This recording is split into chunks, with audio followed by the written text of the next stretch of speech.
Before I vote, it's important to put today's events into some kind of historical perspective. I was elected as one of the first Nassau County legislators in 1996. After getting this body up and running, I was reelected by a great margin, as was then County Executive Tom Galata. We were a majority of 14-5. But by 2000, only 4 years in office, the train wreck was inevitable because of a decade of bad budget practices and quick fixes finally happened. Instead of truly fixing the county's problematic finances, we tried to tax the problem away. We raised taxes as Republicans by 10%, being told it was the right thing to do, ignoring the tax budget, the no tax budget of County Executive Galata, and found ourselves deservingly plunged into the minority. From 14-5, we were then 9 members in Republicans and Democrats 10. Yes, in 2000, the Democrats took control of the county, and in 2002, with the election of Tom Suozzi as county executive, they would control the county and its finances for a total of 10 years. As a person who appreciates good government over party politics, I welcomed the election of Tom Suozzi. I felt he was a person of great intellect and energy, and I looked forward to his governance. I felt the county finally had someone who would, with the cooperation of the legislature, finally fix the county's finances. But Mr. Suozzi seemed never to want to be a county executive and proceeded to spend the next years running for governor to the detriment of the county. The lack of leadership, confusion, and bravado left us with a debacle at the hub with no vision for the islanders and the real estate there currently lacking resources for large developments. The results, millions in lost revenues. In addition, tens of millions in uncollected fines at the Parking Violations Bureau.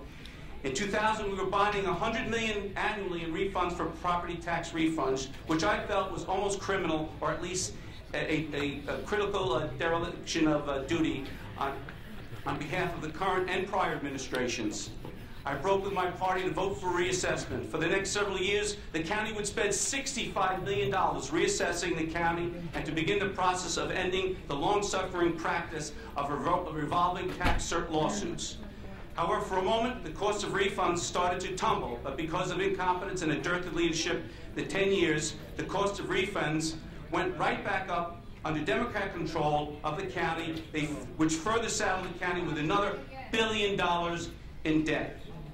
Further, during Mr. Suozzi's tenure, the state bailed the county out to the tune of $125 million because of the county's failing finances.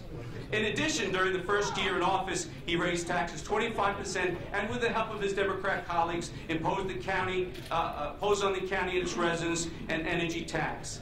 These are only a few of the numerous revenue-raising schemes the Democrats imposed, almost completely ignoring the need to fix the many systemic financial problems of the county. And so perhaps people will understand why we are forced with a $148 million deficit last year and a $310 million deficit this year, and why many difficult decisions as today's must be made. Which brings us today, 2 years since the Republicans took back the majority and the election of Ed Magano as county executive. The same promise I had for Tom Suozzi almost a decade ago, and I now have for Ed Magano. But unlike Mr. Suozzi, Ed Magano has not disappointed me. He has been strong. He has been courageous. He has changed both the governmental and political paradigm here in Nassau County. No longer will we simply just tax our way out of fiscal messes of the county or force the taxpayer to pick up the tab for the mistakes of government. Mr. Magano has walked straight into the storm. He killed the energy tax and proposed 2 tax-free budgets.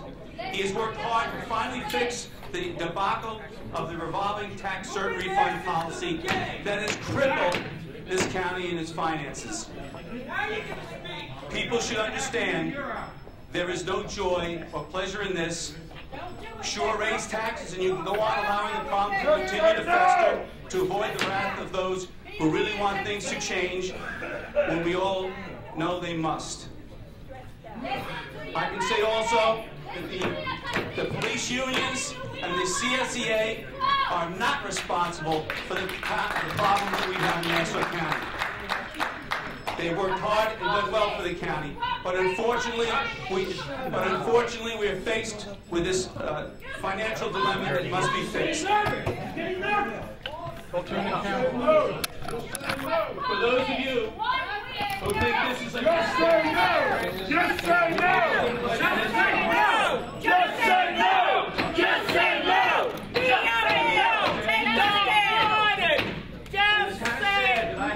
Just say no! Don't want it. And I can't speak for this moment. But you're not telling the news.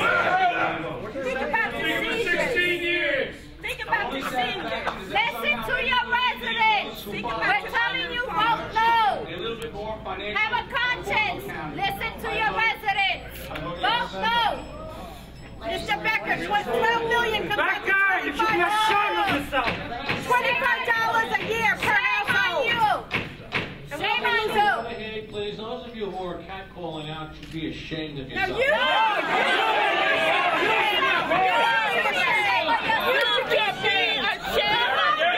should be ashamed.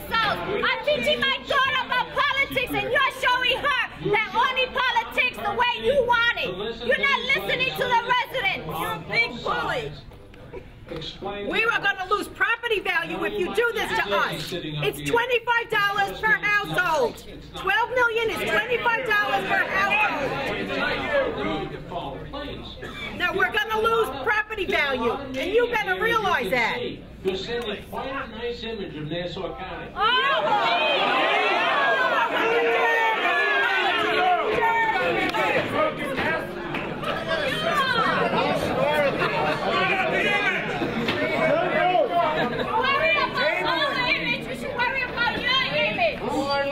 You're selling us out! Mr. Becker, Mr. Muscarella, your name is a respected name. Take a stand. Come on, Mr. Muscarella, take a stand. A sad day here today. This plan will not affect public safety. You don't believe that. There's been a lot of talk about things being in flux and changes. But some things are exactly the same. After this plan is adopted, 177 patrol cars will patrol the exact same areas. The police will still have a presence in each of these communities. The residents' interaction with the police will be exactly the same. Oh no, this will not. Change, however. How could you say that? They just don't know what's going on. The 48 police officers in the streets. And most Table importantly, it. for a county's fiscal distress, for taxpayers in fiscal distress, we're saving up to $20 million a year. I vote yes. You're going to cost us more than anything. Shame!